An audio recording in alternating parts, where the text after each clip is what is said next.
ನಟರಾಗಿ ಅಷ್ಟೊಂದು ಹೆಸರು ಮಾಡಿದವ್ರು ರಜನಿಕಾಂತ್ ಅವರು ಪಕ್ಷ ಕಟ್ಟಿ ಮತ್ತೆ ಅದೇನೋ ಇದಕ್ಕಿದ್ದಂಗೆ ವಿಜಯಕಾಂತ್ ಅವ್ರು ಇರ್ಬೋದು, ಇವರೆಲ್ಲ ನಾಯಕ ನಟರೆ ಇದೇ ರೀತಿ ಬಂದ್ರು. ಆದ್ರೆ ಈ ಮಟ್ಟದ ಗೆಲುವು ಅಂದ್ರೆ ನಿಜವಾಗ್ಲೂ ನಿರೀಕ್ಷೆಯನ್ನ ಮೀರಿ ಬಂದಿದೆ ಅಂತ. ತಮಿಳುನಾಡಲ್ಲಿ ಯಾಕೆ ಸ್ಟಾಲಿನ್ ಸರ್ಕಾರವನ್ನ ಮತ್ತೆ ಒಪ್ಕೊಳ್ಳಿಲ್ಲ ಜನ ಅಂತ?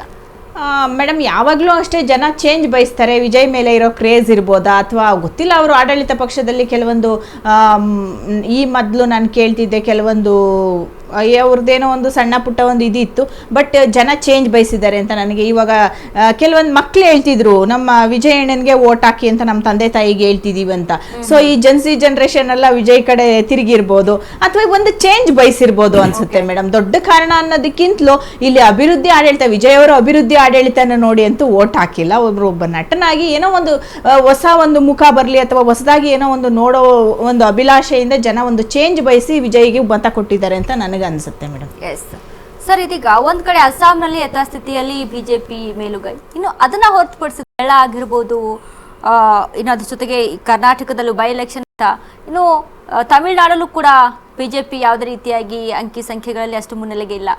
ಸೊ ಇದನ್ನೆಲ್ಲ ಗಮನಿಸಿದಾಗ ಎಲ್ಲಿ ಎಡುತ್ತಾ ಇದೆ, ಏನಾಗ್ತಿದೆ ಅಂತ ನೀವು ಯಾವ್ದಾದ್ರು ಹೆಸರು ಹೇಳಿದ್ರೆ ಎಕ್ಸೆಪ್ಟ್ ಅಸ್ಸಾಂ ಒಂದು ಬಿಟ್ಟರೆ ಇನ್ಯಾವುದು ನಮ್ದು ಅರಲಿಲ್ಲ.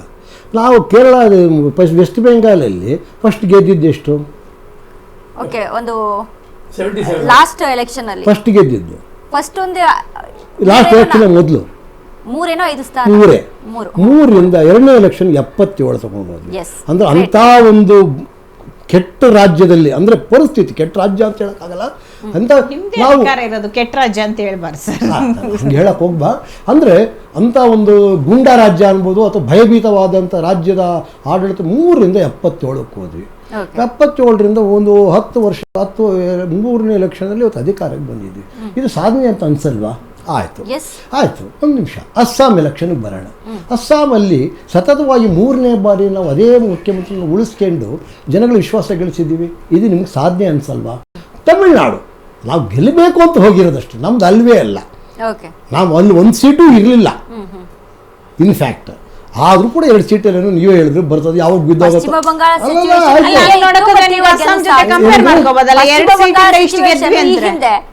ಹಿಂಗೆ ಇತ್ತು, ಬಟ್ ಈಗ ಗೆಲುವನ್ನ ಸಾಧಿಸಿದ್ದೀರಾ ಆ ನಿಟ್ಟಿನಲ್ಲಿ. ಅಟ್ಲೀಸ್ಟ್ ನೀವು 2 ಸೀಟು ಆದ್ರೆ ನಾವು ಬೀಳೋ ಹಲ್ಲುವರೆಗಾದ್ರೂ ಹೋಗಿದ್ದೀವಲ್ಲ, ಅದು ನಿಮ್ಗೆ ಸಾಧನೆ ಅನ್ಸಲ್ವಾ?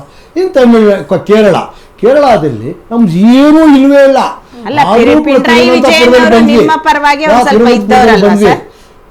MP ಎಲೆಕ್ಷನ್ ಸಾಕಷ್ಟು ಪ್ರಮಾಣದಲ್ಲಿ ನಾವು ಹೆಚ್ಚು ಕಮ್ಮಿಗೆ 20% ಓಟಿಗೆ ಬಂದಿದ್ದೀವಿ. ಅಲ್ಲೂ 2-3 ಸೀಟಲ್ಲಿ ನಾವು ಈಗಾಗಲೇ ಹತ್ತತ್ರದಲ್ಲಿ ಇದ್ದೀವಿ. ಇರಲಿ, ಅದು ಸಾಧನೆ ಅನ್ಸಲ್ವಾ? ನೀವು ಹೇಳಿದಂತೆ ಎರಡು ರಾಜ್ಯಗಳಲ್ಲಿ ನಮ್ಮ ಅಸ್ತಿತ್ವವೇ ಇಲ್ಲದ ರಾಜ್ಯದಲ್ಲಿ ನಾವು ಅಸ್ತಿತ್ವವನ್ನು ಹುಡುಕಿ ಅಲ್ಲಿ ಬೆಳೆಸ್ಲಿಕ್ಕೆ ಹೋಗಿದ್ದೀವಿ. ಸಮಯ ತಕ್ಕೊಳತ್ತೆ, it will take some time. ಎಲ್ಲರೂ ವಿಜಯನ್ ಆಗಕ್ಕಾಗಲ್ಲ. ಹಾಗಂತೇಳಿ ಅತಿ ಕುಟುಂಬದ ಪಾರಂಪರ್ಯವಾಗಿ ಬಂದ ಕರುಣಾನಿಧಿಯ ಕುಟುಂಬದ ಸ್ಟಾಲಿನ್ ಅಂತವರೇ ಇವತ್ತು ಸೋಲೋ ಮಟ್ಟಿಗೆ ಬಂದಿದ್ದಾರೆ. ರಾಜಕೀಯದಲ್ಲಿ ಸೋಲು ಗೆಲುವು ಸಹಜ. ವಾಸ್ತವಿಕತೆಯನ್ನು ಅರ್ಥ ಮಾಡಿಕೊಂಡು ಪ್ರಜೆಗಳ ವಿಶ್ವಾಸವನ್ನು ಗಳಿಸುವ ದಿಕ್ಕಿನಲ್ಲಿ ನಮ್ಮ ಪಕ್ಷ ಕೆಲಸ ಮಾಡುತ್ತೆ. ಅದಕ್ಕೆ ನಾವು ಬದ್ಧರಾಗಿದ್ದೀವಿ.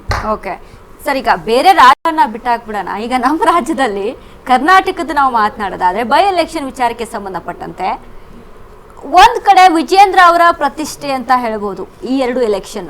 ಯಾಕಂದ್ರೆ ಈಗಾಗಲೇ ನೋಡಿ ಬಿಜೆಪಿಯಲ್ಲಿ ರಾಜ್ಯಾಧ್ಯಕ್ಷರ ಸ್ಥಾನದ ವಿಚಾರಕ್ಕೆ ಒಂದಿಷ್ಟು ಚರ್ಚೆಗಳು ನಡೀತಾ ಇತ್ತು, ಬಟ್ ಇದು ಯಾವ ರೀತಿಯಾಗಿ ಅಲ್ಲಿ ಎಫೆಕ್ಟ್ ಆಗ್ಬೋದು? ಈಗ ಕೇಳಿದ ತಪ್ಪಿಲ್ಲ. ನನ್ನ ಸ್ನೇಹಿತರು ಆಗ್ಲೇ ಒಂದು ಮಾತು ಹೇಳಿದ್ರು, ಇದು ಕಾಂಗ್ರೆಸ್ ಪಕ್ಷದವ್ರದೇ ಸೀಟು. ಆದರೆ ಕಾಂಗ್ರೆಸ್ ಪಕ್ಷದಲ್ಲಿ ದಾವಣಗೆರೆಯಲ್ಲಿ ಆದಂಥ ಒಡಕು ಮತ್ತೊಂದು ಆಗಬಾರದು ಅಂತೇಳಿ ಪ್ರತಿಷ್ಠೆಯಾಗಿ ತಗೊಂಡ್ರು. ನಾನು ಇನ್ನೂ ಮುಂದುವರೆದು ಹೇಳಲಿಕ್ಕೆ ಇಷ್ಟ ಇಲ್ಲ, ಆದರೂ ಹೇಳ್ತೀನಿ. ದಾವಣಗೆರೆ DCM ಕ್ಷೇತ್ರ, ಬಾಗಲಕೋಟೆ CM ಕ್ಷೇತ್ರ ಅನ್ನೋದು ದಿಕ್ಕಿನಲ್ಲೂ ಪ್ರತಿಬಿಂಬಿತ ಆಗಿತ್ತು.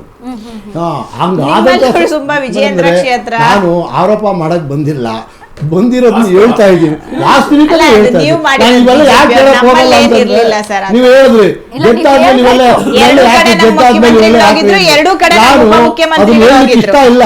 ಆದರೂ ನೀವು ಕೇಳ್ತಾ ಇರೋದ್ರಿಂದ ಹೇಳ್ತೇವೆ, ನೀವೇ ಬಡಿತಾ ಇದ್ರೆ ಶಬ್ದ BJP ಅವರು ಮಾಡಲೇಬೇಕು. ಪಾಪ ಅವ್ರಿಗೆ ಈಗ ನೀವೇ ಹೇಳಿದ್ರಿ, ಈಗ ಇದು DCM ಕ್ಷೇತ್ರ ಅದು, ಹಾಗಾಗಿ DCM ಅವರು ಕೂಡ ಅಲ್ಪಸಂಖ್ಯಾತರ ಓಟ ಸ್ವಲ್ಪ ಬುಡಮೇಲು ಏರುಪೇರು ಆದಾಗ ಏನೆಲ್ಲ ಮಾತಾಡಿದ್ರು ಒಂದ್ಸತಿ ಫ್ಲಾಶ್ ಸಿಎಂ ಅವರು ದಾವಣಗೆರೆ ಒಂದು ಸೆಕೆಂಡ್ ಅಮ್ಮ, ಏನೆಲ್ಲ ಮಾತಾಡಿದ್ರು ನಾನು ಹೇಳಿದ್ದಲ್ಲ, ಅವ್ರು ಹೇಳಿದ್ದೆ ನಾನು ಇಲ್ಲಿ ಹೇಳ್ತಾ ಇದ್ದೀನಿ. ನೀವು ಹೇಳ್ತಾ ಇರೋದು ಅದು ಬಹಿರಂಗವಾಗಿ ಹೇಳಿರೋದು, ಮುಚ್ಚು ಮರೆ ಇಲ್ಲಲ್ಲ, ಏನು ಇಂಡೋರ್ ಟಾಕಿಂಗ್ಸ್ ಅಲ್ಲ, ಇದು ಔಟ್ಡೋರ್ ಟಾಕಿಂಗ್ಸ್.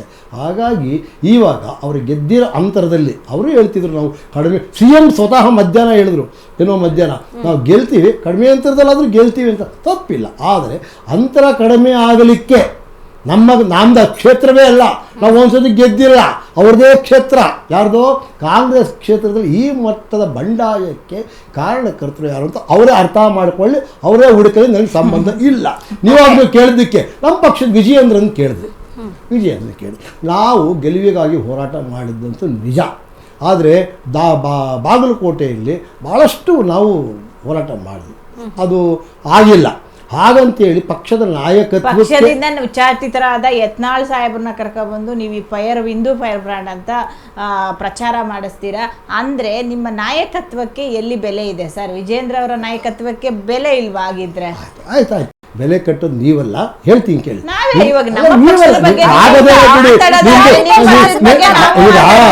ಈಗ ನೀವು 4ನೇ ತಾರೀಕು ಆಯ್ತಲ್ಲ, 8 ಗೆದ್ದಿದ್ರಲ್ಲ, ಅಭಿನಂದನೆ ಸಲ್ಲಿಸ್ತೀನಿ, ಸಂತೋಷ. ಈಗ 5ನೇ ತಾರೀಕಿಂದ ಇಲ್ಲ 15ನೇ ತಾರೀಕು ಆದಮೇಲೆ ನಿಮ್ದು ಎಲ್ಲಿ ಏನೇನು ಸಾಸಿವೆ ಕಾಳು ಪಟ ಅಂದತ್ತ ನೋಡ್ಕೊಳ್ಳೋಣ. ಆಮೇಲೆ ವರ್ಷದಿಂದ 300 ಮಾಡಿದ್ದೀರಾ ನಿಮ್ಮ ಪಕ್ಷದವರು, ನಮ್ಮ ಪಕ್ಷದಲ್ಲಿ ಏನು ಆಗಲ್ಲ, ಇನ್ನು ಮುಂದೇನು ಆಗಲ್ಲ. ಸಂತೋಷ, ನಾನು ಏನೇನು ಆಗತ್ತೆ ನೋಡಿ ಅಂತ ಹೇಳಿದ್ದೀನಿ, ಆಗದಿದ್ರೆ ಸಂತೋಷ. ಇವರೇ ಕರೀತಾರೆ ನಮ್ಮನ್ನ ಡಿಬೇಟ್ ಮಾಡಕ್ ಬನ್ನಿ ಅಂತ. ಇರ್ಲಿ, ನಾನು ಮಾತಾಡೋಣ ಮೇ 15ರ ನಂತರದ್ದು ಮಾತಾಡೋಣ. ಈಗ ಬೇಡ. ಈಗ ಬಾಗಲಕೋಟೆ ಹೇಳಿದ್ರು ವಿಜಯೇಂದ್ರ ಅವರು ನಮ್ಮ ಪಕ್ಷದ ಹೆಂಗೆಸ್ಟ್ ನಾಯಕರು, ಖಂಡಿತ ಅವರು ಒಂದು ವರ್ಚಸ್ಸು ಇದೆ, ಆಮೇಲೆ ಹೋರಾಟ ಮಾಡಿದ್ದಾರೆ. ಸೋಲು ಗೆಲುವಿನ ಆಧಾರದ ಮೇಲೆ ಏನು ಹೋರಾಟ ಮಾಡಿದ್ದಾರೆ ಸರ್? ಅವರ ಅಪ್ಪ ನಿಮ್ಮ ಪಕ್ಷದಲ್ಲಿ ಯಾರ್ಯಾರು ಹೋರಾಟ ಮಾಡಿದವ್ರು ಇವತ್ತು ಸೀಟ್ ಒದ್ದಾಡ್ತಾರ,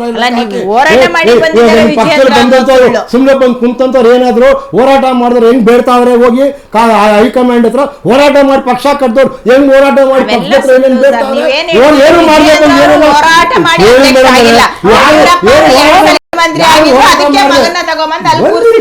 ಶಾಂತವಾಗಿ ಕೇಳಿ. ಯಾಕೆ ಯಾರು ಹೋರಾಟ ಮಾಡದೆ ಬಂದು ಏನೆಲ್ಲ ಅನುಭವಿಸ್ತಾರೆ, ಪಕ್ಷ ಹೋರಾಟ ಮಾಡಿ ಪಕ್ಷ ಕಟ್ಟಿದವರು ಎಲ್ಲೋಗಿ ಯಾರ್ಯಾರ ಮೇಲೆ ಬಾಗಿಲು ಕಾಯ್ದು ಏನೇನು ಬೇಡ್ತಾರೆ, ಅದು ನೀವೇ ನೋಡ್ಕೊಳ್ಳಿ.